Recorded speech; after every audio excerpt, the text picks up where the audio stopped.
Hey guys, just want to give you guys a little bit insight into how you can fix your issues if you guys have a crank and no start problem with your car. So basically, this happened to me a couple of days ago. I went shopping at a Kohl's and spent maybe like an hour there. Came back to my car and was all set to go back home, and bam, it cranked. Everything else worked. Everything worked. It cranked, but it didn't. It didn't. It didn't crank over. It didn't start, and I must have cranked it about 5 times, and it would crank each and every time, but it would not turn over. It would not start. Now, when that happened, I thought maybe it was maybe a glitch, something that I could resolve. Uh, so what I did was pretty much what, like, probably like what a lot of people did. They, what I did was I changed the shifter to different gears. Shifted to, shifted from park to neutral to reverse, and pretty much try to start it that way. Pressed the accelerator a couple of times, try to start it that way, and none of that actually worked. None of that worked. So at that point, I thought it could be the battery, but I did change out the battery um, relatively recently, probably like 6 months ago. Had that issue where there was a no crank, no start issue. So it's like totally different from this issue. But regardless, I turned on the headlights just to see whether it was the battery that was the issue or not. Went out, checked the headlights. The headlights were rather strong.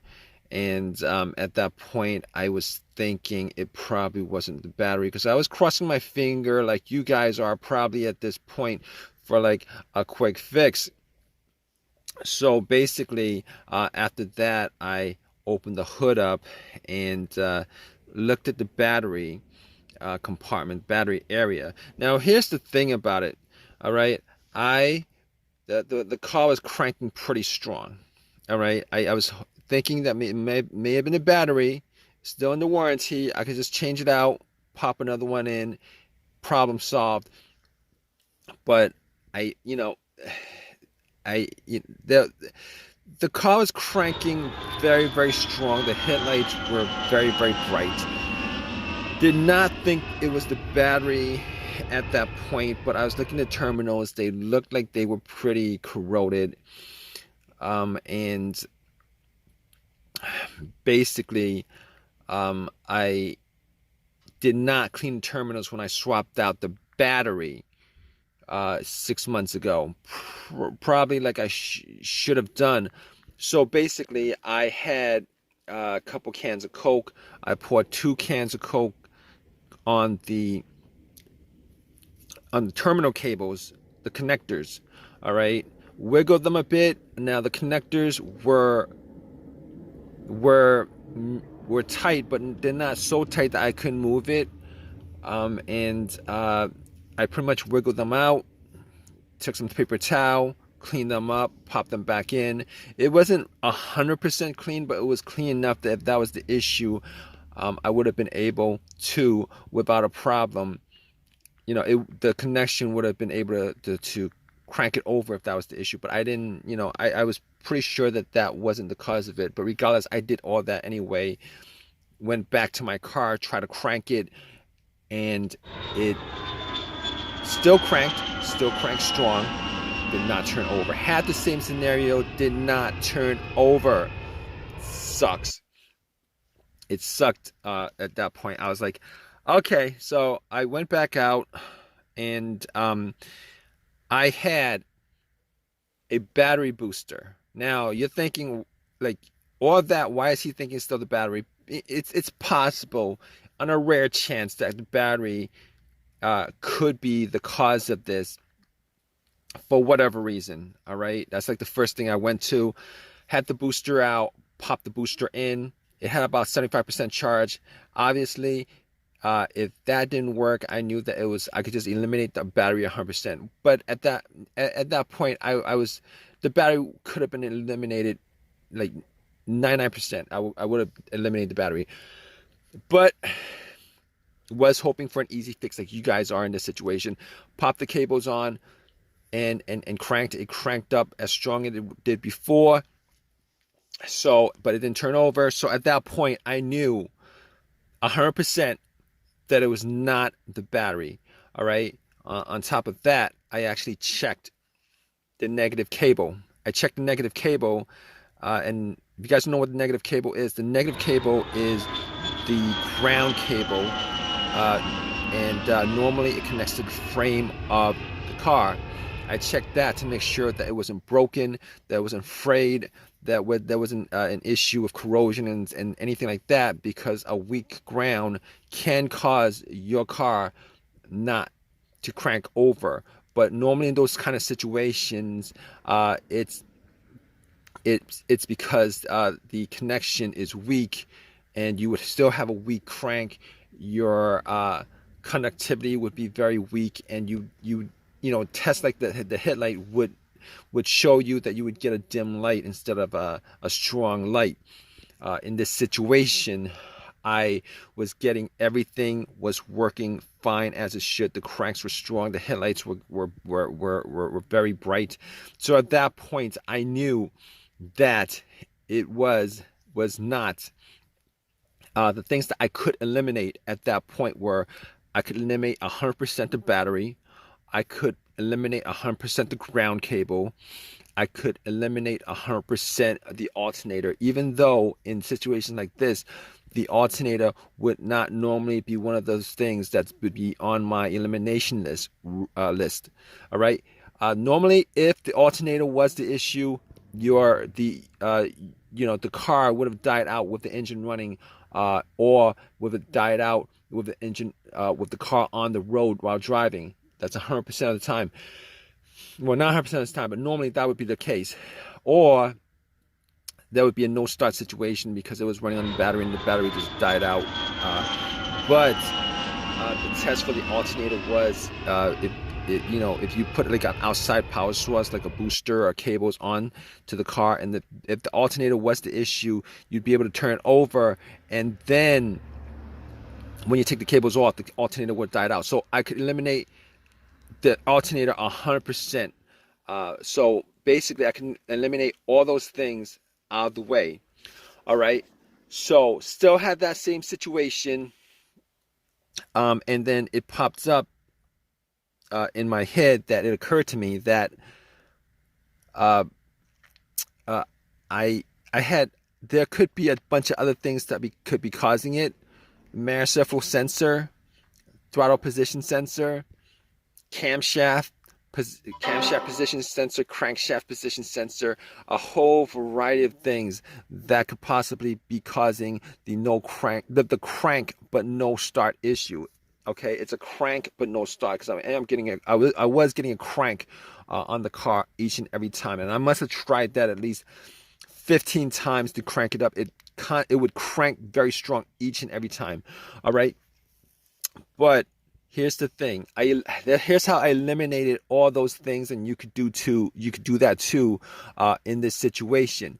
All right, I noticed that there was not a check engine light. There was no check engine light on the dash at all. There was no check engine light on the dash at all. So immediately, I was able to eliminate the mass airflow sensor, the throttle position sensor, the crankshaft position sensor, the camshaft position sensor, and anything else that has a sensor connected to it that could generate a code in the car's computer.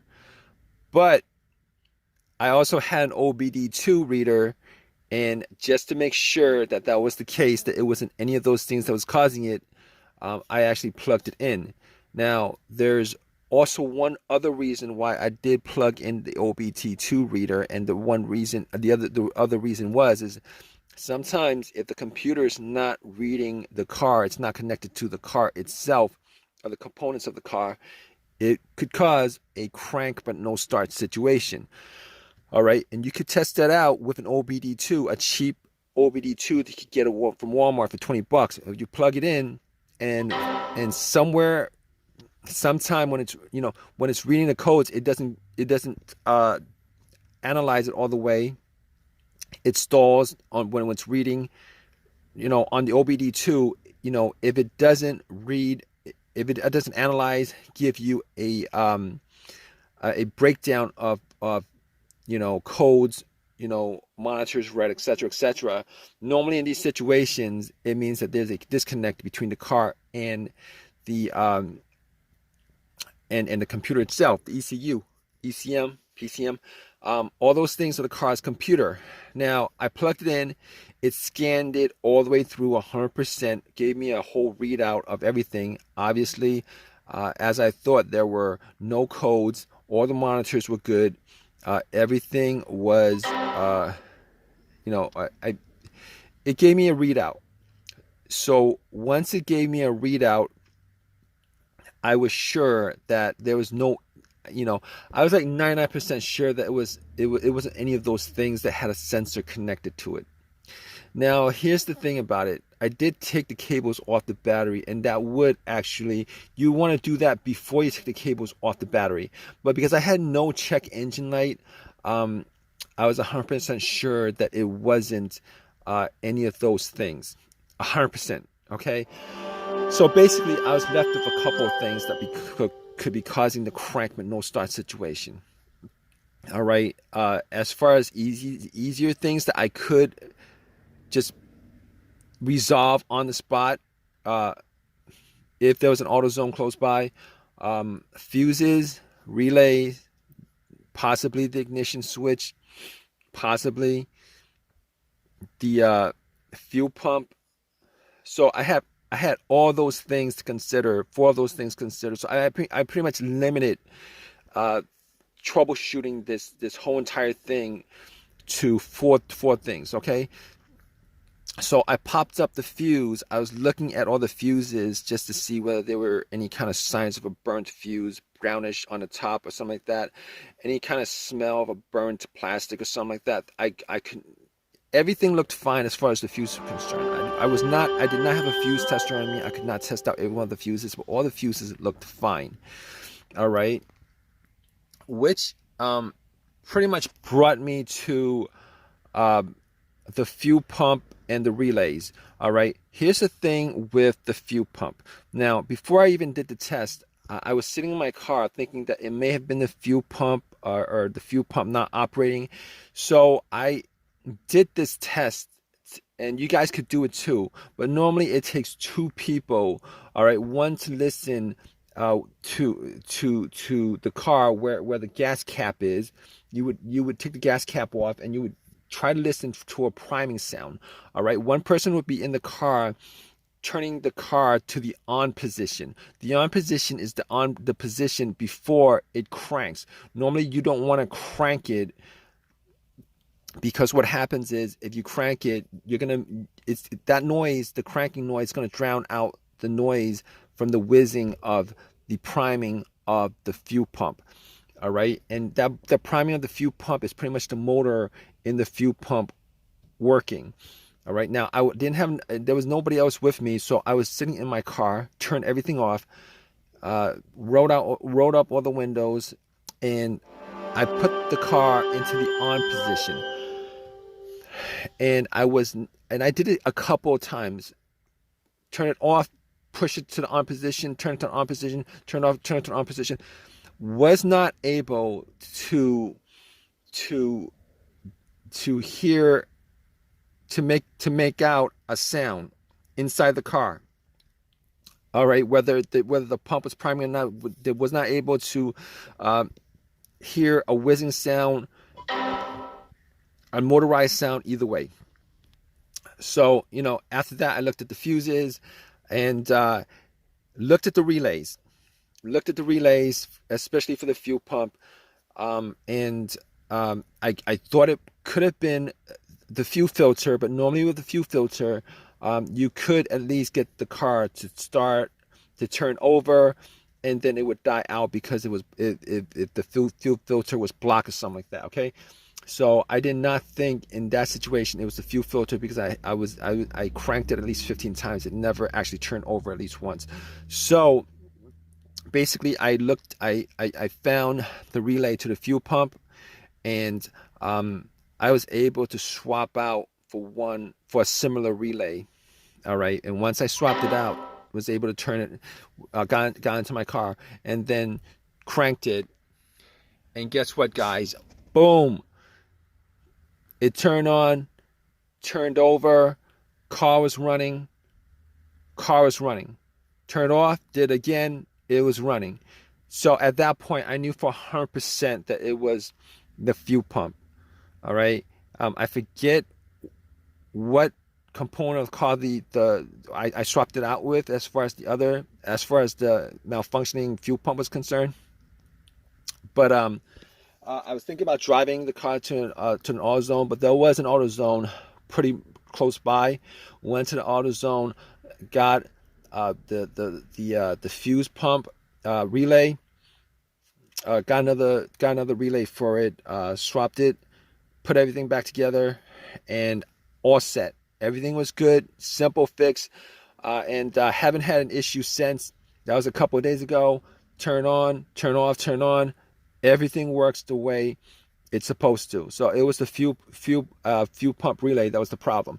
All right. So if you guys are in this situation, hopefully your fix was as simple as the fix that I had on the car. And if it's not, hope that it's something a little bit more, not something that's like the fuel pump itself. But in any case, if you guys troubleshoot, go through the steps that I kind of went through as far as troubleshooting this whole entire issue, you guys, 90% of the time, you guys probably will get an answer for the issue with your car. All right. Regardless, please leave a comment in the comment section. If you guys want, please give me a thumbs up. Please subscribe. All right, guys. Take care.